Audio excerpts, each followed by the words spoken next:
What are your strongest priorities with regards to your role on this council? Role as mayor is to, first of all, bring your council together as a team. You need a team. You can't have, you can't be voting against everything. You need to come to some sort of a consensus and vote and be a team. The second thing is to be a spokesperson for the people and a spokesperson to the upper levels of government. Thank you. Paul? Yeah, unity in council is very important to me. I'm one of those guys that when I'm on the losing side of a vote, I take it. I don't go out and slam my fellow councilors in the press or anything. And I think that's very important. I do my research on most of the things. I tend not to believe everything I hear. So I do a lot of research and I have a lot of local background. Thank you. I think unity at the council table is very important, but after the way things are going with this election, I think it's most important that we bring Sauble Beach and Wyerton together. It is so divided, and it's completely obvious with everything that's happened in the last few weeks, and I know it's going to be a tough job, but we do have to bring the communities together somehow. Thank you. Eddie? I think it's really important to represent the people, to be the voice of the people and be their advocate at the council table for the issues. I'm a strong researcher. I enjoy doing that, so bringing facts and figures to the table as well. Unity is important, and we really need to deal with the issues. We need to look at innovative ways for solutions. Budget is definitely high on the priority list. Thank you, Eddie. Janice? I could repeat unity within council, absolutely, but I would go further and say unity within town hall. I think that we can certainly improve the atmosphere and environment in town hall. Communication with the taxpayers is lacking severely. That would be on the top of my list. Unity within all of the communities in South Bruce Peninsula is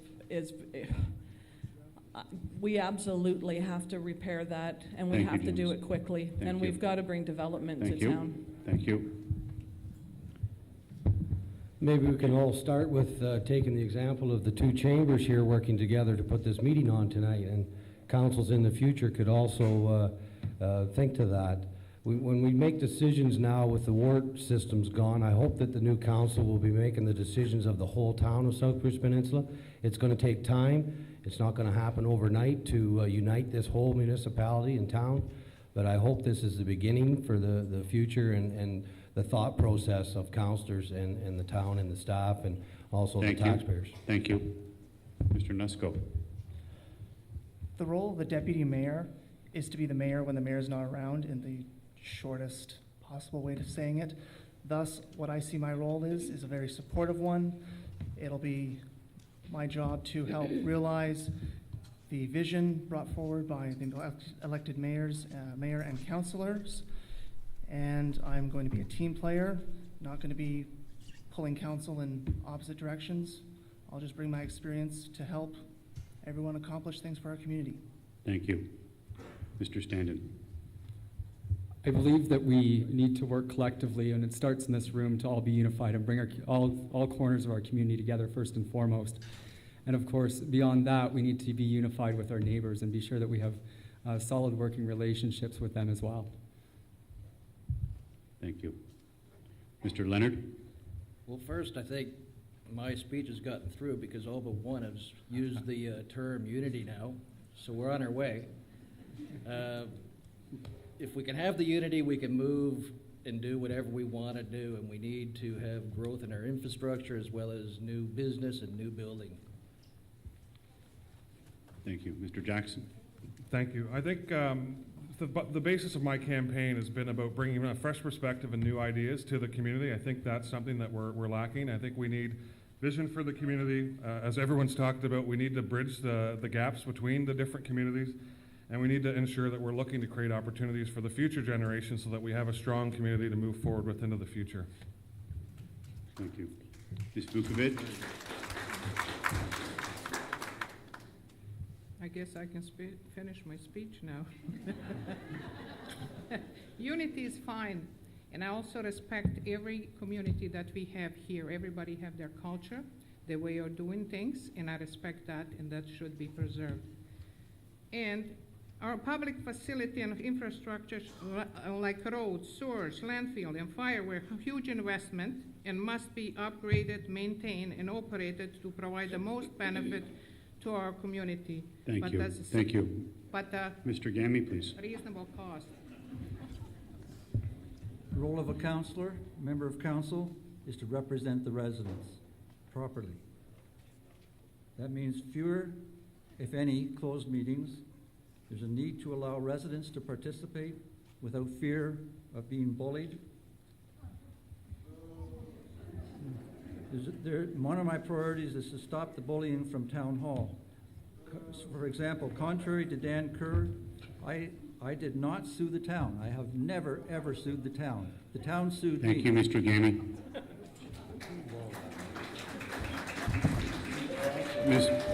Mr. Turner, please. Thank you.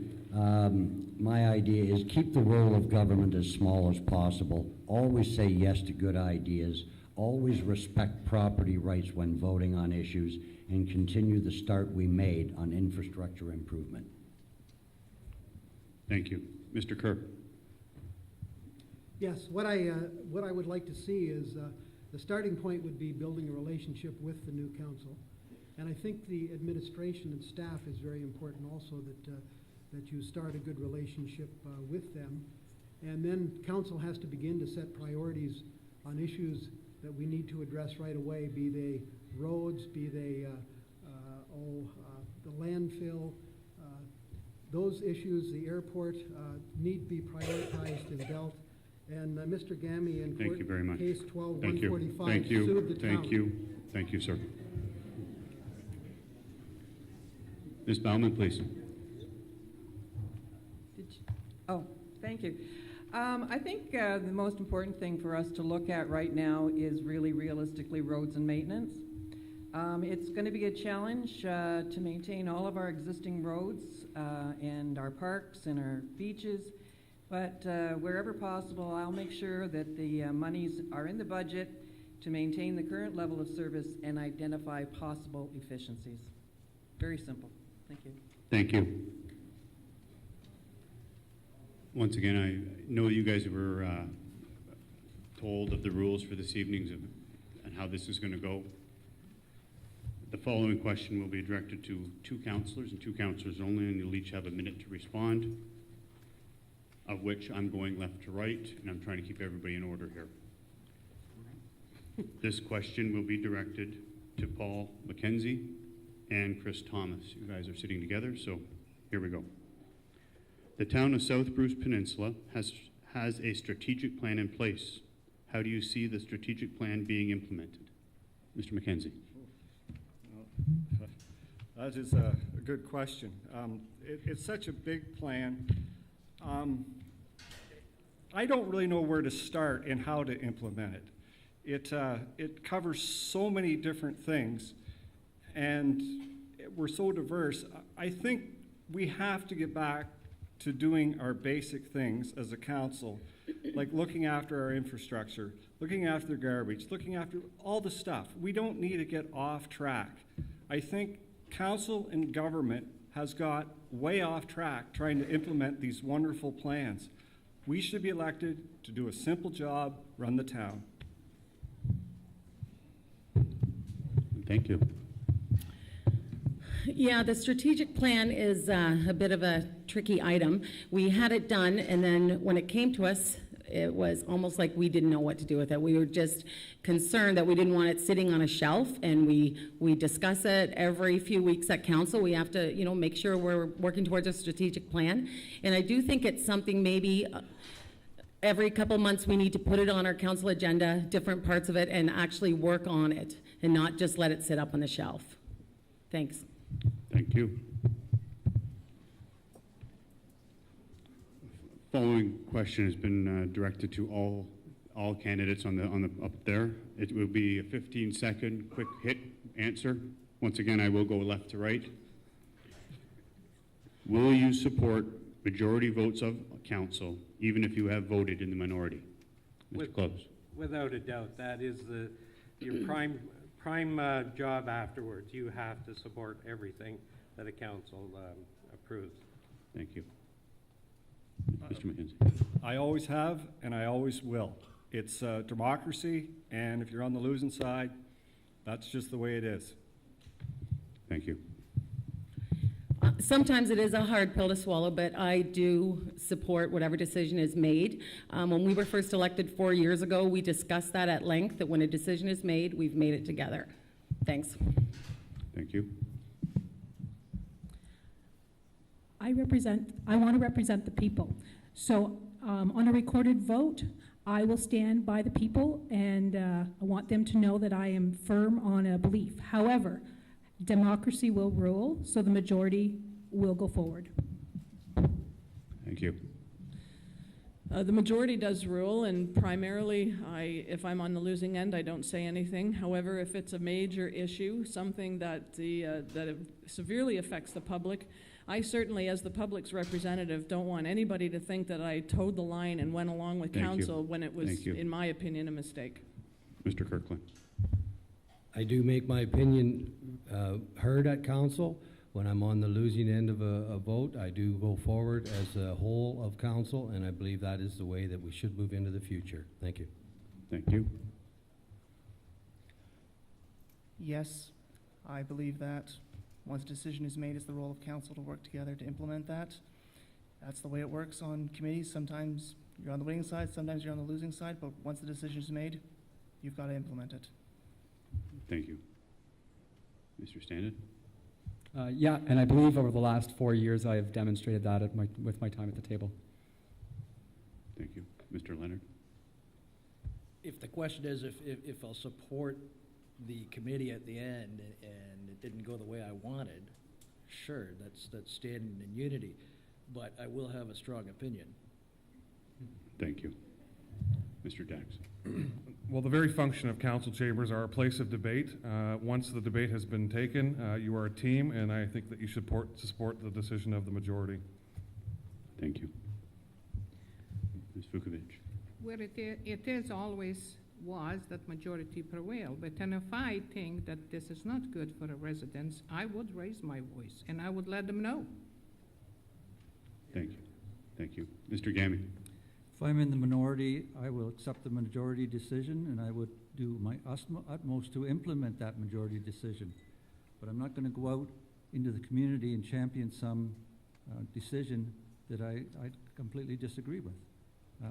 I think that would be dishonest. Thank you. Thank you. Mr. Turner?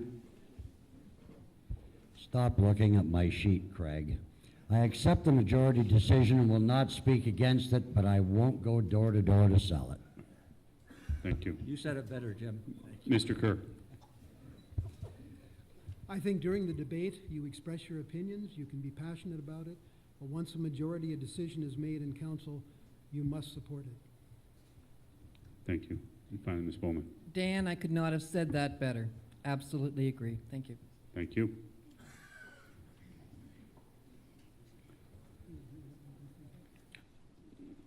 Following question will be directed to the following two councillors, Mr. Leonard and Mr. Jackson.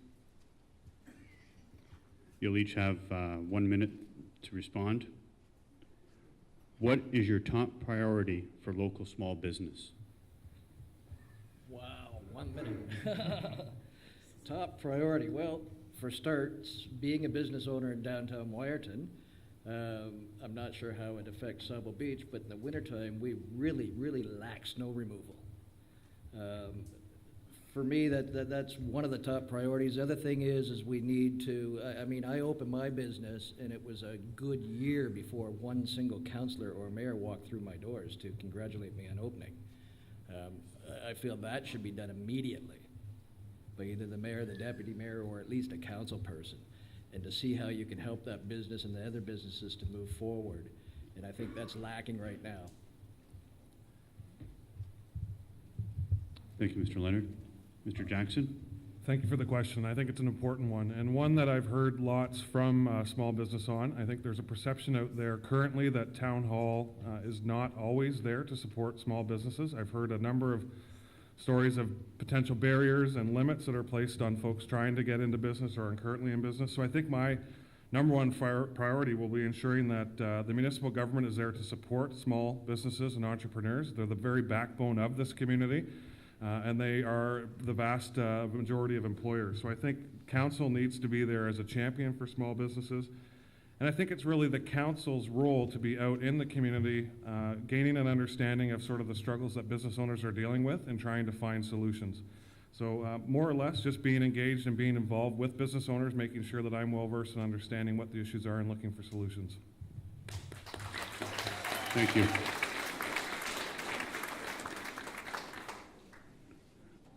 The next question on my sheet is directed to, once again, all candidates. You'll each have 60 seconds to answer this question.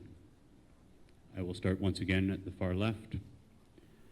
How would you deal with any budget shortfalls in the town's budget? Mr. Close. I'm taking this as a hypothetical question. First of all, when I mentioned that we've reformed our budget process, that's just the beginning. I would continue to reform our budgetary process. Running a 5-year running budget, that would be last year's, this year's, and projecting 3 years into the future. I would also be asking staff to put forward a 10-year capital plan, budget, and moving forward with that. Accountability would be occurred every quarter, where the department heads would come in and would have to justify any variance from budget of over 5%. And at that time, you could make your adjustments to your budget. You would live within your means, never borrowing from reserves, because guess what? Sooner or later, that goes on your tax bill. So never borrow from your reserves. Thank you, Mr. Close. Mr. McKenzie. Being on council, I found it, being a small businessman that I am, the first year was a real eye-opener about how tough the budget system was.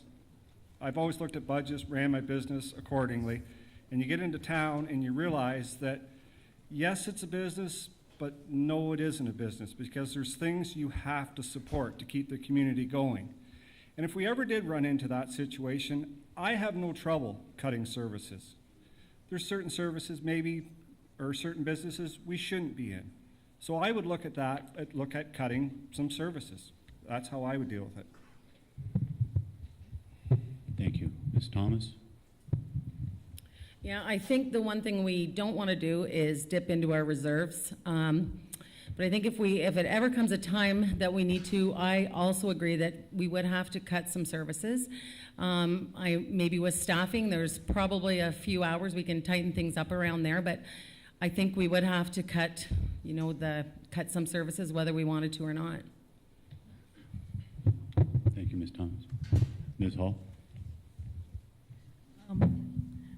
I think it's very important to start off the budget process with a line-by-line budget, so that you get a total amount for the department, and they report to council every 3 months so that you know where they're at. You know if there's going to be a shortfall, so that you can maneuver in that short period of time, so that you don't have large shortfalls at the end of the budget, because you do have to be balanced at the end of the year. That's one thing that we should start with. But just monitoring the department heads. They report to council, and that is our role as council, is to make sure that the operations are met and that we are fiscally responsible. Thank you, Ms. Hall. Ms. Jackson? We faced that, each of our 4 years when we've had a budget shortfall, and we have gone to each department head and asked them to review their budgets. What can they cut? What can they do without this year? What can we maybe look at next year or the year after and put it off, until we have a little bit more money? And our department heads have been very good in doing that. And so that's probably the easiest way that we've been able to cut and shave a few dollars here and there. Thank you. I believe we do go through the budget process, and it's one thing that you can't just set the budget aside after you've decided on it and voted on it and moving forward with the dollars that you've set in place for the departments. One of the examples is our snow removal budget that we've just come through. We've just experienced one of the biggest winters that we've experienced in this area in a long time. If we do have a fall here with a heavy snow load, we're going to experience some high costs in our snow removal. So we do budget reserves. There is the cases where we have to dip into reserves. That's why we're doing that on a responsible basis to make sure that we don't have to raise the taxes the next year. This municipality has got some healthy reserves, sorry about that, and have been looking out for cases where we will have to, in instances such as snow removal, and that's what we have to do. Unfortunately, sometimes we do have to dip into reserves to carry forward with our important issues. Thank you, Mr. Kruger. Mr. Nusko. I would work with the mayor and council to review the budget to try to find efficiencies, to keep costs down. Of course, I'd also be mindful that there is a certain minimum level of service that you expect as ratepayers, so we wouldn't want to go below that point. Thank you.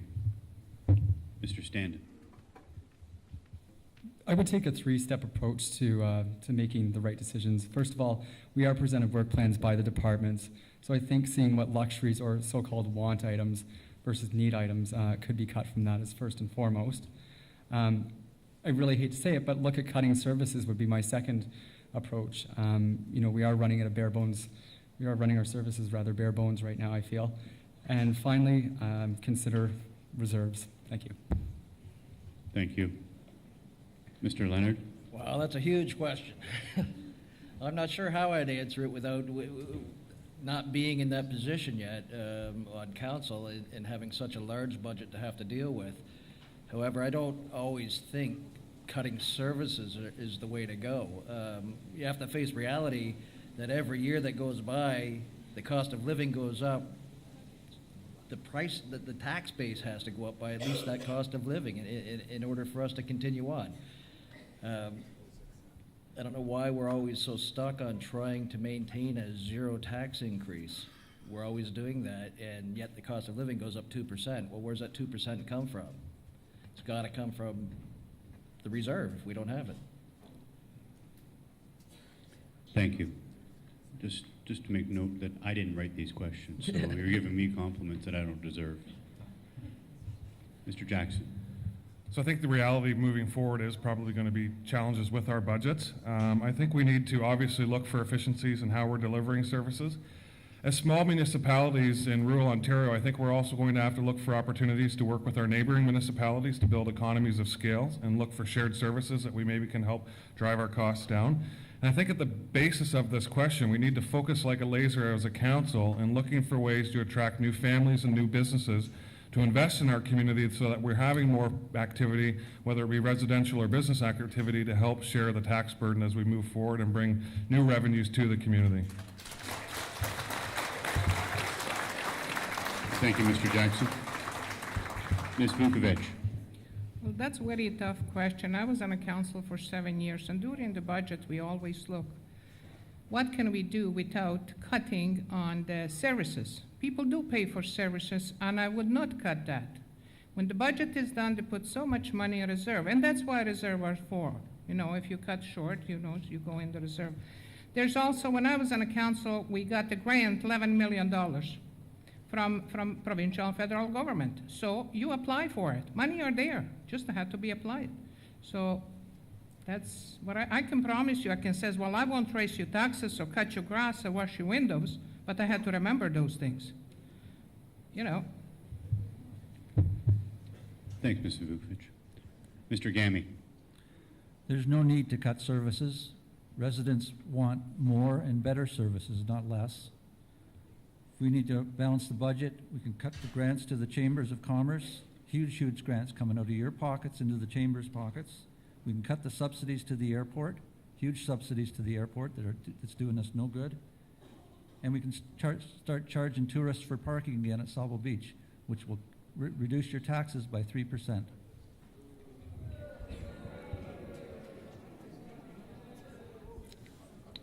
Thank you. Mr. Turner? Thank you. Every budget is really just a best effort. Events do occur, as Jay said, like last year's snow removal problems and the freezing of water pipes in Wyerton.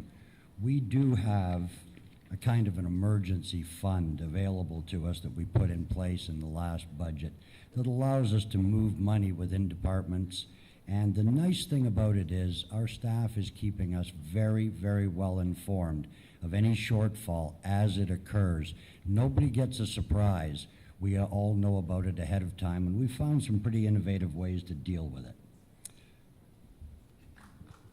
Thank you, Mr. Turner. Mr. Kerr? Yeah, I believe this is a two-level question, or at least that's how I see it. Number one is this, when you're talking about the budget before it's been passed and struck, and I agree that you need to look at cost savings. The airport, for example, is costing us $70,000, $80,000 a year and has for the last 10 years. So you look for things that you can cut. I don't recommend going into reserves when you're in budgeting process unless it's something very severe. I do support the money that we give to the chambers of commerce because they promote tourism, which we need for our small businesses here. Once the budget has been struck and there is a disaster, that would be the only reason that I would consider going into reserves at that time. That would be major snow that we've had or some type of fire disaster or something that happened in town that would create the problem. Thank you, Mr. Kerr. Ms. Bowman? I was having trouble with the question as well because I do think it's two things. The first thing is once the budget is struck, we actually have a problem this year. Our legal budget dollars are over and above what we had forecasted, as well as our snow removal budget. Because of that reason, we've had debates at council, and we have decided that it would be the best to take that monies out of reserves. That's what we've done. We debated it. They were unknowns. We forecasted as best we could. If you're talking about before the budget is struck, there are just a couple of very small things that we have control of. One would be there's a few surplus properties out there that we could still sell, but then we don't have them anymore. Also, we have the airport, which I also agree we need to do something about. So that's where I sit, and I would hope that we would not pull any of your existing services because you don't have many as it is. Thank you. Thank you.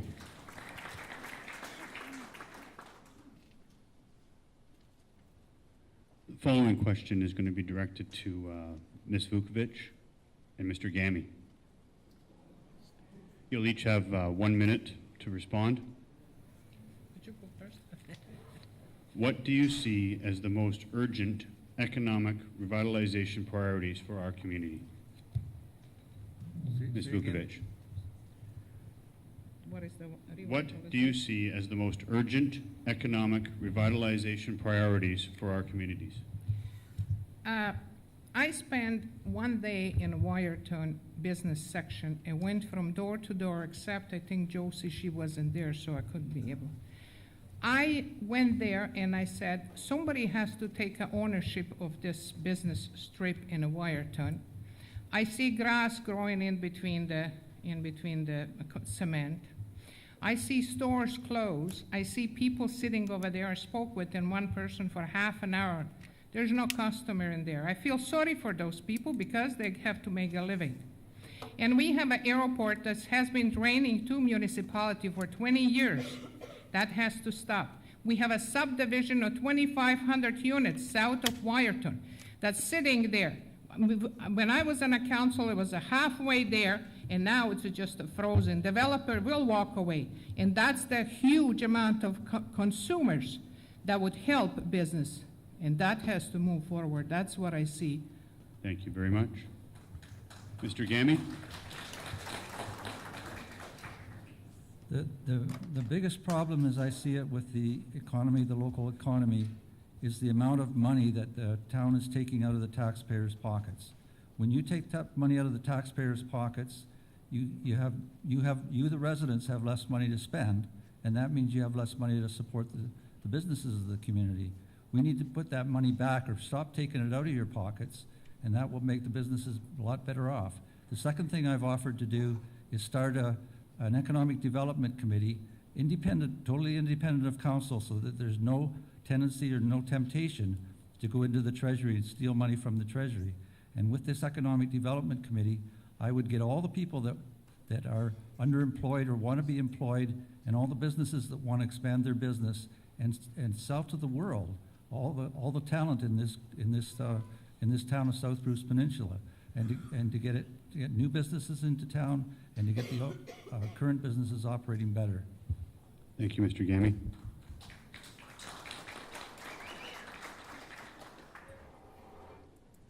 This following question is going to be directed to all candidates. All candidates will have 1 minute to respond. This time, though, I will start with Marilyn Bowman at the far end, please. Given the fact that the town is currently in mediation for the First Nations land claim, what process would you be willing to take to ensure the town's best interest? I believe that the mediation process is absolutely a great first step. I believe that we need to certainly go back and try to negotiate stronger terms that will protect you, the residents. I would also look at gathering as much information as I possibly can to determine whether or not I would support going forward with mediation, or whether going to court, or whether giving up the case. These are all things that are viable. These are all things that are possible. Thank you. Thank you. Mr. Kerr. I do agree with Marilyn that we need all of the information before a decision can be made. I am also supportive of the mediation attempt by Ian Binney, retired Supreme Court Justice of Canada. If we can modify some terms, certainly I think we should approach that. But I think litigation is going to be a last resort for us, because it's going to end up on our property taxes, and I'm opposed to that. Thank you. Mr. Turner. Well, we've spent 16 months, I guess, hiding all our mediation from everybody. We've tried to bring it forward as a possible plan, something that was an option. We are looking at gathering more information on this. We have a couple of things that I can't really, I guess I shouldn't be talking about because they're not finalized yet, but any plan, any mediated effort is an ongoing situation. Things change, we're asking for more, we're hearing what you say, what you want to have us do, and I'm going to agree with Mr. Kerr, litigation is probably the last thing we're interested in. I've seen all kinds of different figures thrown around for it. I have my own opinion, but I'd like to avoid it if we possibly can. Let's get along with our neighbors. Thank you. Mr. Gammy. My lawyer friend down the way will tell us that the first thing you do when you're sued is you get the facts. You get all the facts, and you assess the plaintiff's case. If you're the defendant, you assess your defenses, and you go from there. You would never, ever go into negotiation without the facts, without knowing what you're negotiating about. It's like going blindfolded into a poker game. You're making a bid, you don't know what hand you got. But that's exactly what that's exactly what council did with the First Nations issue. The proper way to handle this First Nations issue is to get all the facts and get all that assessment and assess our cases and then decide what to do. And I'm very, very sure we'll find when the facts are on the table and they're readily available, when the facts are on the table, we'll find that our case, the town's case, is extremely, extremely strong, and the First Nations case is extremely weak. And we should go into we should try negotiations, but they're not going to negotiate on that because Thank we're you, not Mr. going to Gammy. the Thank beach you. away.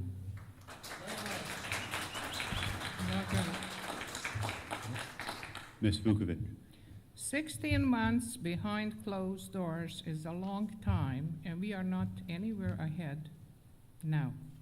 So we can keep on studying and studying till we find the results. But Sabo Beach land claim needs to be settled. The dispute has gone on too long and is dividing our community. We cannot settle it ourselves, and now is the time to let the justice system do its job. That's where I stand on it. Thank you, Ms. Vukovic. Mr. Jackson.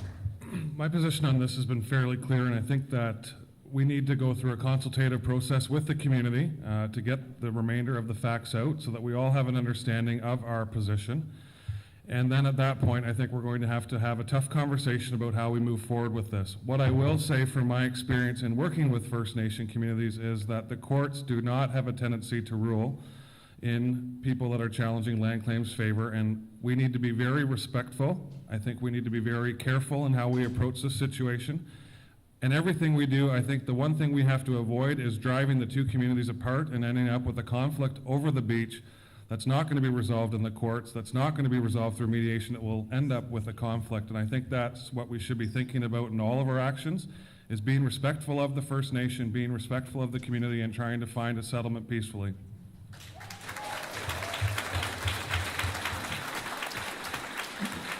Thank you, Mr. Jackson. Mr. Leonard. This one puts me in a hot spot. My kids are Native. So I think the Natives are entitled to proceed forward with their land claim.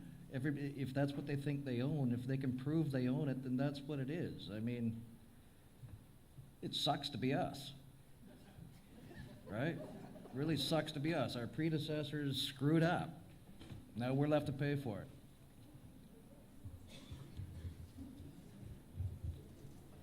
Thank you, Mr. Leonard. Mr. Standen. I don't know how to follow up to that.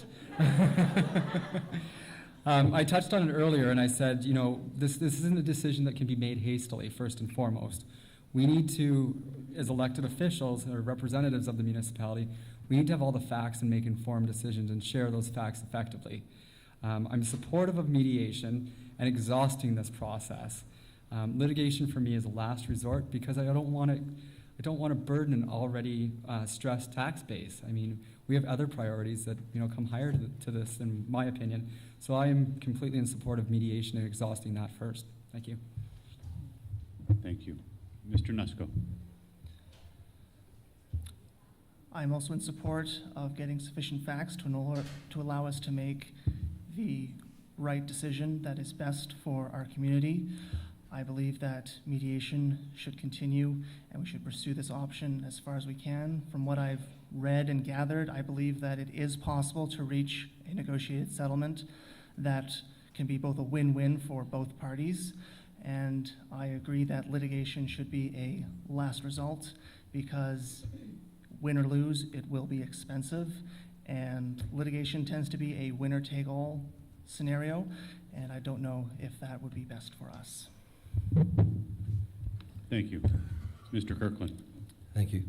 My biggest concern is the free access of all the residents of South Bruce Peninsula and the visitors that come to our area and the future residents of South Bruce Peninsula.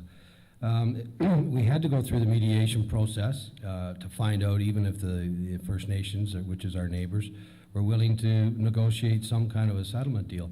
It wasn't until the federal government and the provincial government actually left the room before the natives and our representatives could actually sit down and discuss things and come to a common sense approach on how to move forward. Neither one of us can afford to see close signs on that beach or fences or if we go to court, close signs because it's in mediation or litigation, sorry.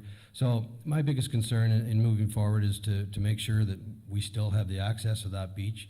That will help maintain our property assessments across the road and move forward. The last thing I'd like to see us do is go to court because there's a winner and a loser. Thank you. Ms. Jackson. For me, the priority is to make sure that we have all of the information that is possible. I believe that we only had going forward, and what we presented to the public was really just one side of the claim. And I think that was unjust to our people. I think we needed to present both sides of the claim, so I'm an advocate for that. I worry if we do turn the beach over to the First Nations, how is that going to affect our businesses in Sauble Beach? I'm extremely concerned about that. How's it going to affect the residential community? I really want to just gather all of the information that we can possibly put together and sit down at the table and figure out how to move forward.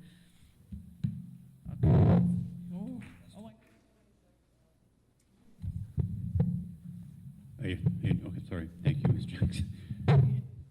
20 seconds is the yellow, so No? You feel shortchanged now, sorry. Ms. Hall? I think it's important for any decision before it's made that you get all the facts.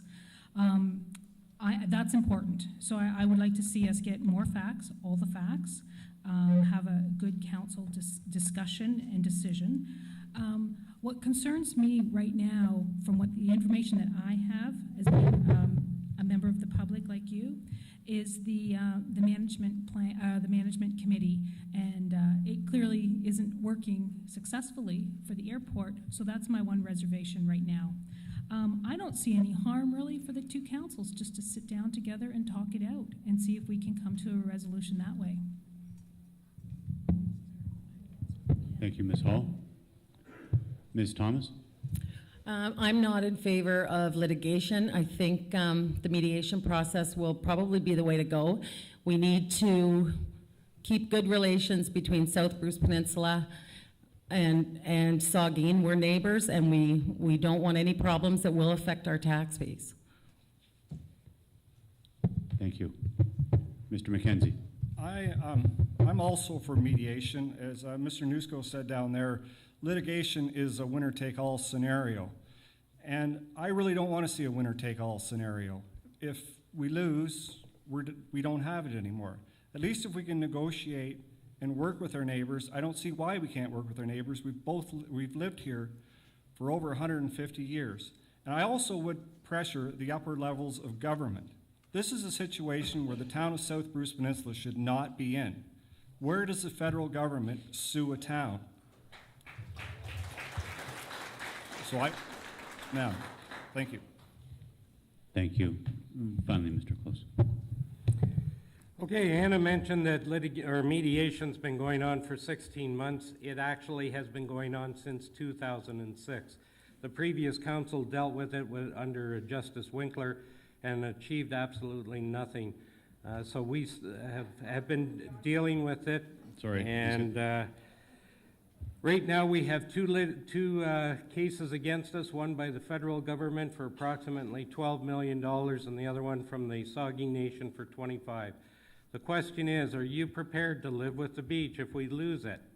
I'm not sure about that. Mediation is worth the try. It's worth the effort. Our lawyer had to, by rights, bring forward an offer that was put on the table. It was presented. We have just begun this issue. It's nowhere near an end. Thank you, Mr. Close.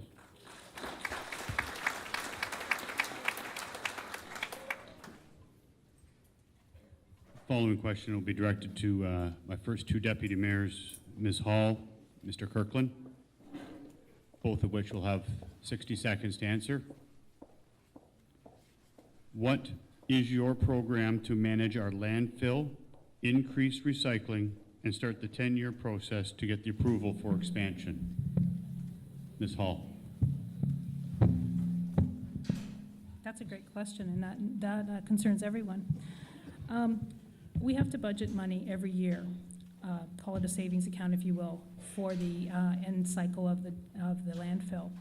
I would like to see some innovative ideas as far as perhaps incineration. Maybe we can look at offering that for all of the municipalities in Bruce County and actually turn it into a funding stream. Recycling, that's our representative on Basra we should be recycling more to divert it from landfill. I will never support bag tags as a way of funding any future landfill expansions or other arrangements to divert from landfill. That's part of our taxes. Thank you, Ms. Hall. Mr. Kirkland. Thank you. I believe the past councils have already started the process. I know this one is dealing with it on an ongoing basis for the expansion of the dump. I congratulate the councilors from many years ago that bought such a big piece of property that we do have the expansion opportunity there. So it is a 10-year program. We are budgeting dollars every year to put in reserves. We're going to have to do more. We're going to have to do better ideas up there. We have the new dump contractors that are burying the garbage are doing a fantastic job for us. They've increased the years of the dump 3 or 4 years, 5 years extra over what it was estimated at about 4 or 5 years ago. So we are trying to divert. We have the mattress program. We have the electronics program. We are trying to divert whatever we can. Realize that there is a cost for doing recycling. We have to weigh out the differences. If you're going to recycle just to throw it back in the dump somewhere else, well, that doesn't make sense. But we do have to look at all opportunities, and we are at with the dump, and we're making sure we do it right. Thank you.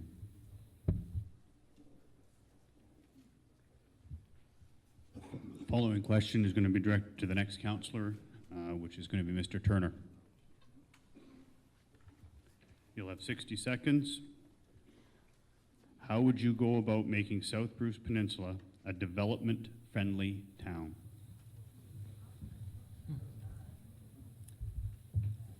We've had numerous attempts to put in what they call development charges. We also have site plan control fees. We've got a fee for anything you want to do. It's so tough, never mind business, you can't build a porch anymore without spending more money on the permits than the porch.